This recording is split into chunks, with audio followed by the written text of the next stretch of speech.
Hello students, welcome to MKH। मैं स्नेहा सिंह गाठिया और आज हम आपके इतिहास विषय का चैप्टर नंबर 3 करने वाले हैं, ग्रामीण क्षेत्र पर शासन चलाना। तो देखिएगा, बात करते हैं कंपनी दीवान बन गई, यानी कि हम बात करने वाले हैं ईस्ट इंडिया कंपनी जब हमारे भारत में आई तो किस तरह से उन्होंने अपना जो दीवानी है वहाँ पर ग्रहण की। तो चलिए बात करते हैं। 12 अगस्त 1765 की मुग़ल बादशाह ने ईस्ट इंडिया कंपनी को बंगाल का दीवान तैनात किया।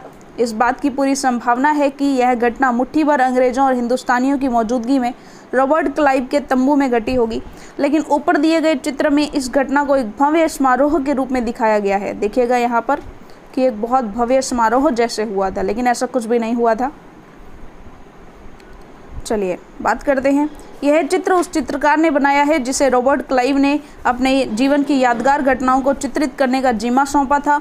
बंगाल की दीवानी हाथ आ जाना अंग्रेजों के लिए निश्चय ही एक बड़ी घटना थी। दीवानी के तौर पर कंपनी अपने नियंत्रण वाले भूभाग के आर्थिक मामलों की मुख्य शासक बन गई थी। अब उसे अपनी ज़मीन का शासन चलाने और आमदनी को व्यवस्थित करने का रास्ता ढूंढना था। इसके लिए उसे एक ऐसा रास्ता ढूंढना था जिससे कंपनी के बढ़ते खर्चों को पूरा करने के लिए काफ़ी आमदनी जुटाई जा सके। व्यापारिक कंपनी के नाते उसे यह भी ख्याल रखना था कि वह अपनी ज़रूरतों की चीज़ें खरीदती बेचती रहे। समय के साथ कंपनी को यह भी समझ में आने लगा कि उसे सावधानी के साथ आगे बढ़ना होगा।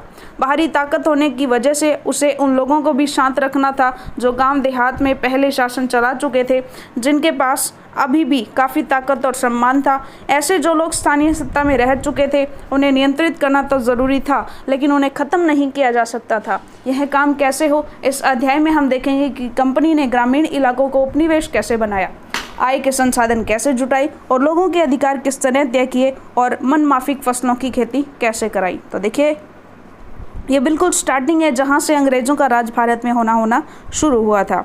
कंपनी की आमदनी, कंपनी दीवान तो बन गई थी लेकिन अभी भी खुद को एक व्यापारी ही मानती थी।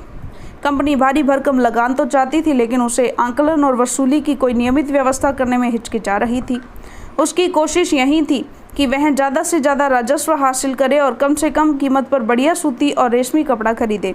इसी कारण 5 साल के भीतर बंगाल में कंपनी द्वारा खरीदी जाने वाली चीज़ों का मूल्य दुगना हो चुका था। 1865 से पहले कंपनी ब्रिटेन से सोने और चांदी का आयात करती थी और इन चीज़ों के बदले सामान खरीदती थी। अब बंगाल में इकट्ठा होने वाले पैसे से ही निर्यात के लिए चीज़ें खरीदी जा सकती थी। जल्दी ही यह जाहिर हो गया कि बंगाल की अर्थव्यवस्था एक गहरे संकट में फंसती जा रही है। कारीगर गांव छोड़कर भाग रहे थे क्योंकि उन्हें बहुत कम कीमत पर अपनी चीज़ें कंपनी को जबरन बेचनी पड़ती थी। किसान अपना लगान नहीं चुका पा रहे थे, कारीगरों का उत्पादन गिर रहा था और खेती चौपट होने की दिशा में बढ़ रही थी। चलिए बात करते हैं। 1770 में पड़े अकाल ने बंगाल में 1 करोड़ लोगों को मौत की नींद सुला दिया। इस अकाल में लगभग 1/3 आबादी समाप्त हो गई।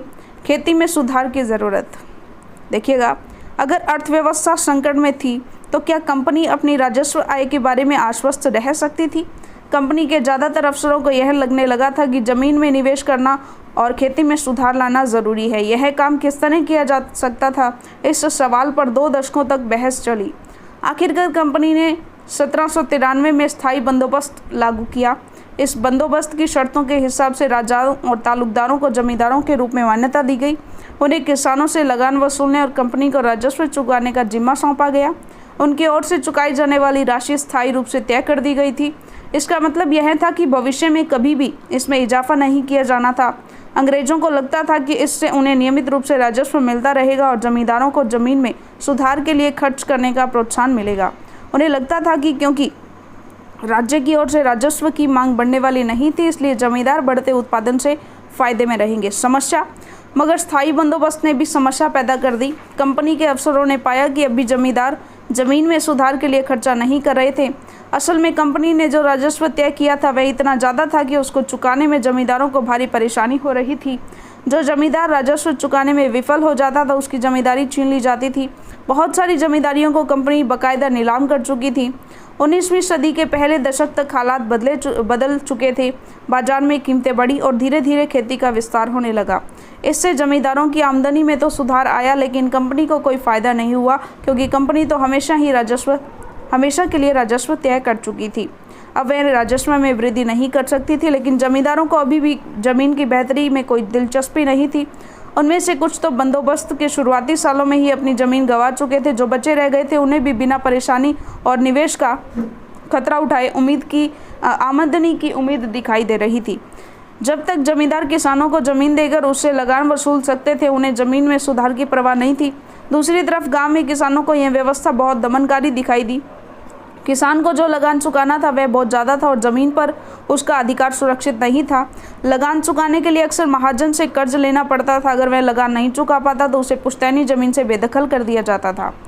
एक नई व्यवस्था 19वीं सदी के शुरुआत में ही कंपनी के बहुत सारे अधिकारियों को इस बात का यकीन हो चुका था कि राजस्व बंदोबस्त में दोबारा बदलाव लाना ज़रूरी है। जब कंपनी को शासन और व्यापार के अपने खर्चे चलाने के लिए और पैसों की ज़रूरत हो तो वह स्थायी रूप से राजस्व तय करके काम कैसे चला सकती है। बंगाल प्रेसिडेंसी के उत्तर पश्चिमी प्रांतों के लिए होल्ट मैकेंजी नामक अंग्रेज ने एक नई व्यवस्था तैयार की। उसे 1822 में लागू किया गया। मैकेंजी को विश्वास था कि उत्तर भारतीय समाज में गांव एक महत्वपूर्ण सामाजिक संस्था है और उसको बचाए रखना चाहिए। उसके आदेश पर कलेक्टरों ने गांव-गांव का दौरा किया, जमीन की जांच की, खेतों को मापा और विभिन्न समूहों के रीति रिवाजों को दर्ज किया। गाँव के एक एक खेत के अनुमानित राजस्व को जोड़कर हर गांव या ग्राम समूह से वसूल होने वाले राजस्व का हिसाब लगाया जाता था। इस राजस्व को स्थायी रूप से तय नहीं किया गया, बल्कि उसमें समय समय पर संशोधनों की गुंजाइश रखी गई। राजस्व इकट्ठा करने उसे कंपनी को अदा करने का जिम्मा जमींदार की बजाय गांव के मुखिया को सौंप दिया गया। इस व्यवस्था को महालवारी बंदोबस्त का नाम दिया गया। बात करते हैं मुनरो व्यवस्था। ब्रिटिश नियंत्रण वाले दक्षिण भारतीय इलाकों में भी स्थायी बंदोबस्त की जगह नई व्यवस्था अपनाने का प्रयास किया जाने लगा। वहां जो नई व्यवस्था विकसित हुई उसे रैयतवार का नाम दिया गया। कैप्टन अलेक्जेंडर रीड ने टीपू सुल्तान के साथ चले युद्धों के बाद कंपनियों द्वारा कब्जे में लिए गए कुछ इलाकों में इस व्यवस्था को आजमा कर देख लिया था। टॉमस मुनरो ने इस व्यवस्था को विकसित किया और धीरे धीरे पूरे दक्षिणी भारत पर यही व्यवस्था लागू कर दी गई। रीड और मुनरो को लगता था कि दक्षिण में परंपरागत जमींदार नहीं थे, इसलिए उनका तर्क यह था कि उन्हें सीधे किसानों से ही बंदोबस्त करना चाहिए जो पीढ़ियों से जमीन पर खेती करते आ रहे हैं। राजस्व आंकलन से पहले उनके खेतों का सावधानीपूर्वक और अलग से सर्वेक्षण किया जाना चाहिए। मुनरो का मानना था कि अंग्रेजों को पिता की भांति किसानों की रक्षा करनी चाहिए। सब कुछ ठीक नहीं था। नई व्यवस्थाएं लागू होने के बाद महज कुछ साल के भीतर उनमें समस्याएं दिखाई देने लगी। जमीन से होने वाली आमदनी बढ़ाने के चक्कर में राजस्व अधिकारियों ने बहुत ज़्यादा राजस्व तय कर दिया था। किसान राजस्व चुका नहीं पा रहे थे, रैयत गांवों से भाग रहे थे, बहुत सारे क्षेत्रों में गांव वीरान हो गए थे। आशावादी अफसरों को उम्मीद थी कि नई व्यवस्था किसानों को संपन्न उद्यमशील किसान बना देगी, लेकिन ऐसा हुआ नहीं। यूरोप के लिए फसलें। अंग्रेजों ने यह भी महसूस किया कि ग्रामीण इलाके न केवल राजस्व प्रदान कर सकते हैं, बल्कि वहां यूरोप की ज़रूरतों के हिसाब से सही फसलें भी पैदा की जा सकती थी। 18वीं सदी के आखिर तक कंपनी ने अफीम और नील की खेती पर पूरा जोर लगा दिया था। इसके बाद लगभग 150 साल तक अंग्रेज देश के विभिन्न भागों में किसी न किसी फसल के लिए किसानों को मजबूर करते रहे। बंगाल में पटसन, असम में चाय, संयुक्त प्रांत में गन्ना यानी कि वर्तमान उत्तर प्रदेश में, और पंजाब में गेहूं, महाराष्ट्र और पंजाब में कपास, मद्रास में चावल। यह कैसे किया गया? अंग्रेजों ने अपनी ज़रूरत की फसलों की खेती को फैलाने के लिए कई तरीके अपनाए। आइए इसी तरह की एक फसल उत्पादन की ऐसी ही एक पद्धति को अच्छी तरह समझे। क्या रंग का भी कोई इतिहास है? चित्र 5 और 6 में सूती कपड़े के छापों की 2 तस्वीरें दी गई हैं। चलिए हमने देख ली। बाईं तरफ की तस्वीर में भारत में आंध्र प्रदेश के बुनकरों द्वारा बनाए गए कलमकारी छापे दिखाई दे रहे हैं। दूसरी तरफ ब्रिटेन के प्रसिद्ध कवि और कलाकार विलियम मॉरिस द्वारा बनाए गए फूल वाले छापे हैं। दोनों छापों में एक बात समान है, दोनों में ही गहरे नीले रंग का इस्तेमाल किया गया है। इसे आमतौर पर नील कहा जाता है। क्या आप जानते हैं यह रंग किस तरह पैदा किया गया? इन छापों में आपको जो नीला रंग दिखाई दे रहा है वह नील नाम के एक पौधे से निकाला जाता था। इस बात की काफ़ी संभावना है कि 19वीं सदी के ब्रिटेन में मॉरिस के छापों में इस्तेमाल किया गया नीला रंग भारत में उगने वाली नील के पौधों से ही तैयार किया गया होगा। उस समय भारत दुनिया में नील का सबसे बड़ा स्रोत था। भारतीय नील की मांग क्यों थी? देखिए, नील का पौधा मुख्य रूप से उष्णकटिबंधीय इलाकों में ही उगता है। 13वीं सदी तक इटली, फ्रांस और ब्रिटेन के कपड़ा उत्पादक कपड़े की रंगाई के लिए भारतीय नील का इस्तेमाल कर रहे थे। उस समय भारतीय नील की बहुत थोड़ी मात्रा ही यूरोपीय बाजारों में पहुंचती थी। उसकी कीमत भी बहुत ऊंची रहती थी, इसलिए यूरोपीय कपड़ा उत्पादकों को बैंगनी और नीले रंग बनाने के लिए वोड नामक एक पौधा जो है उस पर निर्भर रहना पड़ता था। वोड पौधा शीतोष्ण क्षेत्र में उगता था, इसलिए यूरोप में आसानी से मिल जाता था। उत्तरी इटली, दक्षिणी फ्रांस में, जर्मनी और ब्रिटेन के कई हिस्सों में यह पौधा उगता था। नील के साथ प्रतिस्पर्धा से परेशान यूरोप के वुड उत्पादकों ने अपनी सरकारों पर दबाव डाला कि वे नील के आयात पर पाबंदी लगा दें, मगर कपड़े को रंगने वाले तो नील को ही पसंद करते थे। नील से बहुत चमकदार नीला रंग मिलता था, जबकि वुड से मिलने वाला रंग बेजान और फीका होता था।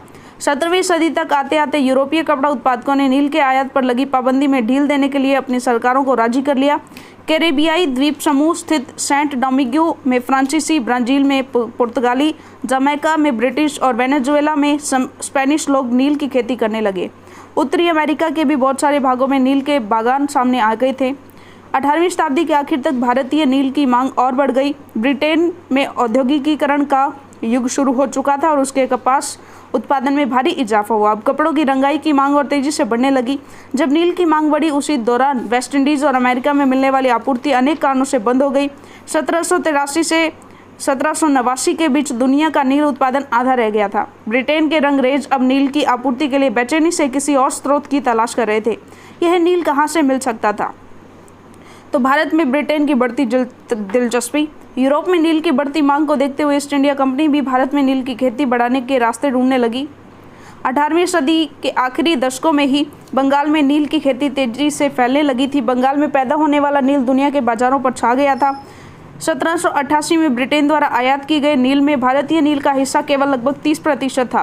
1810 में ब्रिटेन द्वारा आयात की गई नील में भारतीय नील का हिस्सा 95% हो चुका था।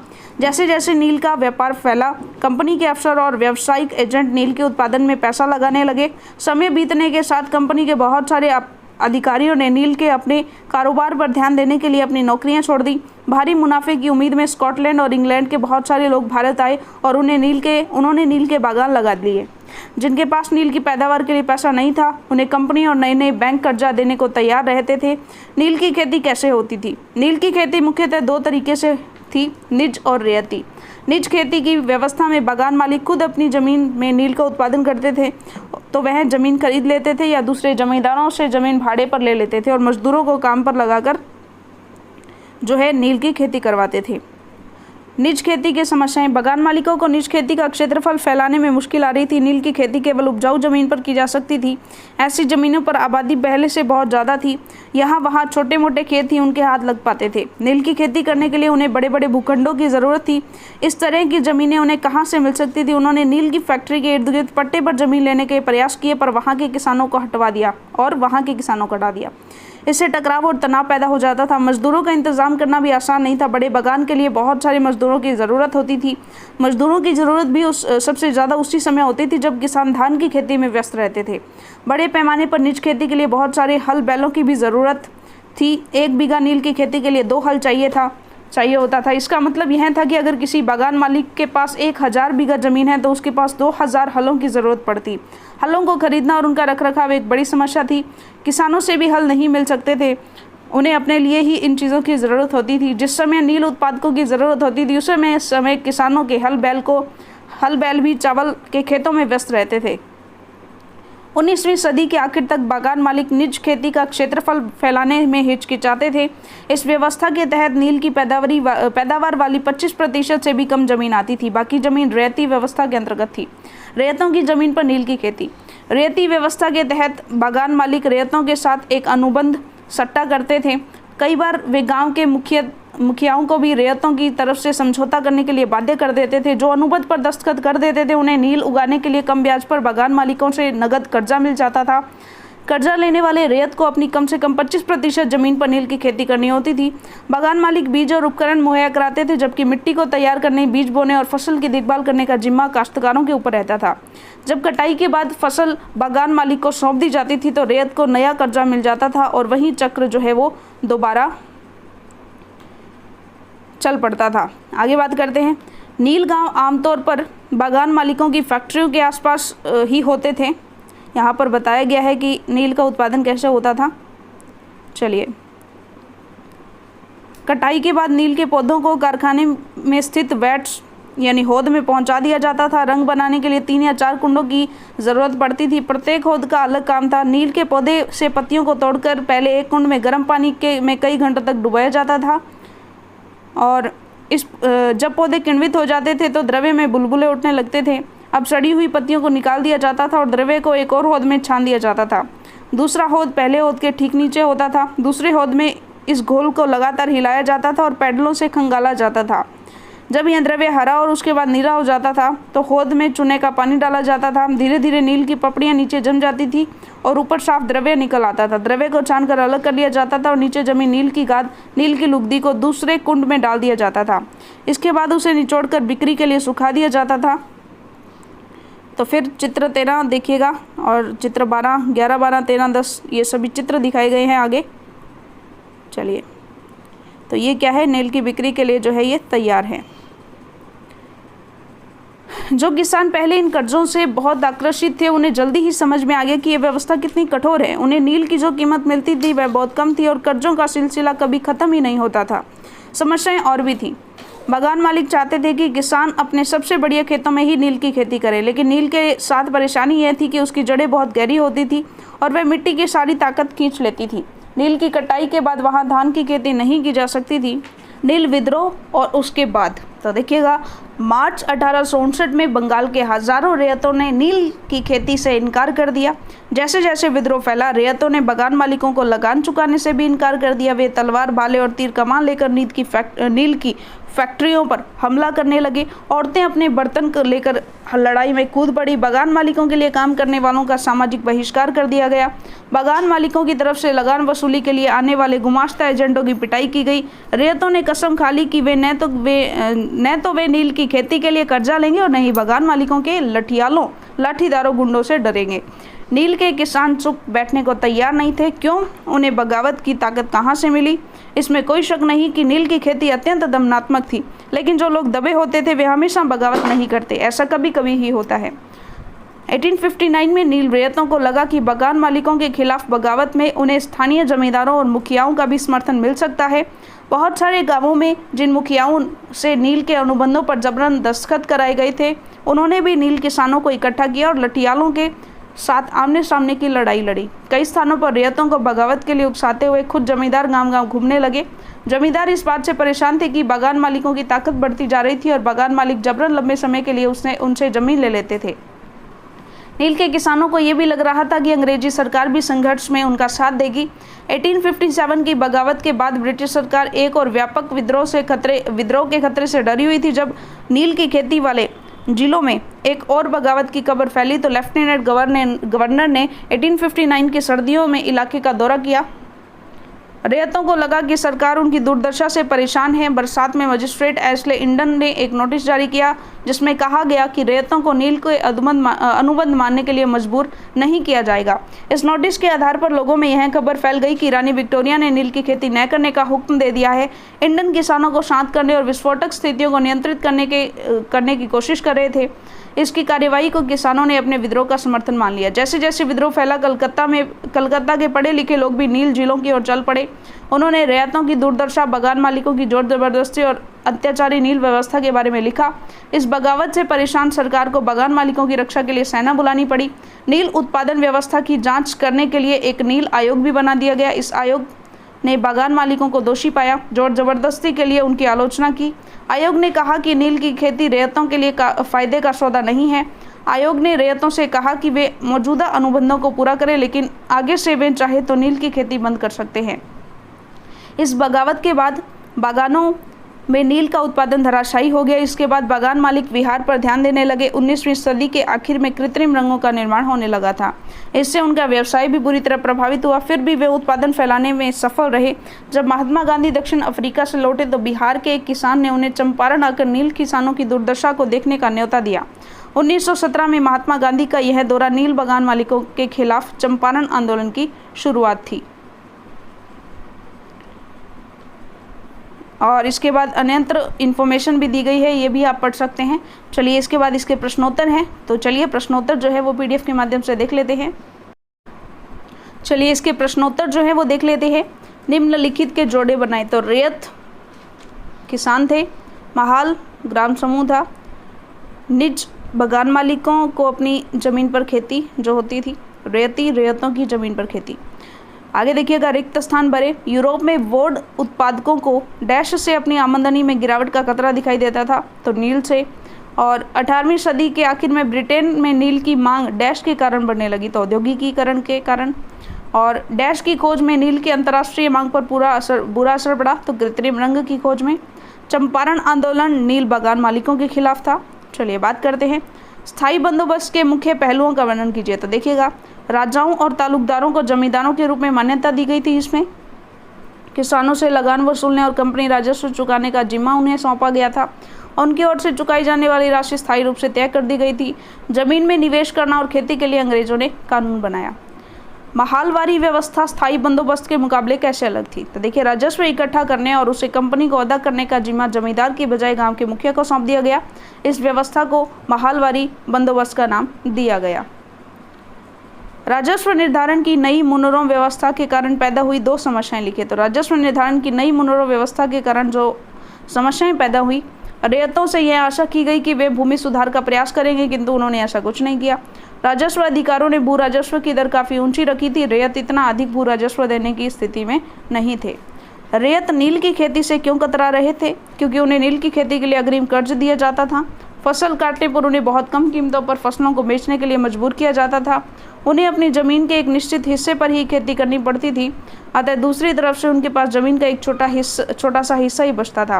नील की खेती के लिए अतिरिक्त आय और मेहनत की आवश्यकता होती थी। अगला प्रश्न देखिए, किन परिस्थितियों में बंगाल में नील का उत्पादन धराशायी हो गया? तो देखिए, सिंपल सी बात है, बंगाल में नील उत्पादक किसानों को कर्ज दिया गया था। रैयतों को उनकी फसल की जो भी कीमत मिलती थी वह बहुत कम थी और नील की फसल जमीन की उर्वरता को कम कर देती थी, इसलिए भी। आगे देखिएगा, मुगल बादशाह ने ईस्ट इंडिया कंपनी को बंगाल का दीवान कब तैनात किया गया? तो 12 अगस्त 1765 को। नील का पौधा मुख्य रूप से कहाँ पाया जाता है? उष्णकटिबंधीय क्षेत्र में। तो ये कुछ अन्य महत्वपूर्ण प्रश्न हैं। किस अंग्रेज ने एक महालवारी व्यवस्था तैयार की और उसे कब लागू किया? तो होल्ट मैकेंजी नामक अंग्रेज ने महालवारी व्यवस्था तैयार की, जिसे 1822 में लागू किया गया। नील की खेती दो प्रकार की होती है, हमने देखी। स्थानीय बंदोबस्त की स्थापना चार्ल्स कॉर्नवेलिस ने 1793 में बंगाल में की। मद्रास का गवर्नर टॉमस मुनरो था। दुनिया का नील उत्पादन कब आधा रह गया? तो 1783 से 1789 के बीच। 1865 के पहले कंपनी जो है ब्रिटेन से सोना और चांदी का आयात करते थे। ब्रिटेन द्वारा आयात कब किया गया? तो 1788 में। रीड और मुनरो जैसी जातियों का क्या तर्क था? उनका यह तर्क था कि उन्हें सीधे किसानों से ही बंदोबस्त करना चाहिए जो पीढ़ियों से जमीन पर खेती करते आ रहे हैं। राजस्व अनुकूलन से पहले उनकी जमीनों पर सावधानीपूर्वक और अलग से सर्वेक्षण होना चाहिए। किन्हीं 6 राज्यों में उगाए जाने वाले फसलों के नाम लिखिए। तो बंगाल में पटसन, असम में चाय, उत्तर प्रदेश में गन्ना, पंजाब में गेहूं और कपास, महाराष्ट्र में कपास और मद्रास में चावल। इसी के बाद एक बहुत ही महत्वपूर्ण प्रश्न कि स्थानीय बंदोबस्त किसे कहते हैं? तो देखिए, जमीन में निवेश करना और खेती के लिए अंग्रेजों ने कानून बनाया कि इस बंदोबस्त की शर्तों के हिसाब से राजाओं और तालुकदारों के जमींदारों के रूप में मान्यता दी गई। उन्हें किसानों से लगान वसूलने और कंपनी को राजस्व चुकाने का जिम्मा सौंपा गया। उनकी ओर से चुकाई जाने वाली राशि स्थायी रूप से तय कर दी गई। इसे ही स्थानीय बंदोबस्त कहते थे। चलिए, इसी के साथ आपका तीसरा अध्याय पूरा होता है और अगला अध्याय हम पढ़ेंगे आपकी अगली वीडियो में। तब तक के लिए धन्यवाद।